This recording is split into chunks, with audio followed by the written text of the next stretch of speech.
नमस्कार मित्रांनो, राज्य कर्मचाऱ्यांचे एप्रिल वेतन आणि राज्य सरकारचा नवीन फंडा जाणून घ्या. काय नवीन फंडा राज्य सरकारने एप्रिलच्या वेतनाकरता काढलेला आहे या व्हिडिओच्या माध्यमातून.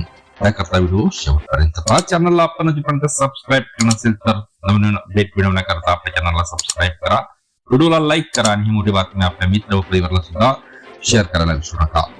तर मित्रांनो, कर्मचाऱ्यांचे माहे एप्रिल वेतन संदर्भात वित्त विभागाच्या दिनांक 27/3/2026 च्या निर्णयानुसार बँक ई-केवायसी प्रमाणपत्र सादर करावे लागणार आहे.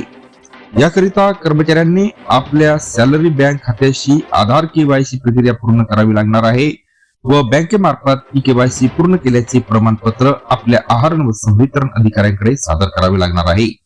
सदर ई-केवायसी फॉर्म मध्ये अधिकाऱ्यांचे नाव, कार्यालयाचे नाव व पत्ता, बँक खाते क्रमांक, बँक खात्याचे प्रकार, बँकेचे नाव, बँक शाखेचे नाव व पत्ता, बँक शाखेचे नाव व पत्ता, बँक शाखेचा संकेतांक, आयएफएससी कोड, पॅन कार्ड क्रमांक, आधार कार्ड क्रमांक इत्यादी तपशील भरावा लागणार आहे व बँकेमार्फत सदर माहिती तपासून योग्य असल्याची खात्री केल्याचे प्रमाणपत्र घ्यावे लागणार आहे. तेव्हाच मित्रांनो तुम्हाला एप्रिलचं पगार भेटू शकते. पुन्हा भेटूया, नवीन अपडेट घेऊ. धन्यवाद.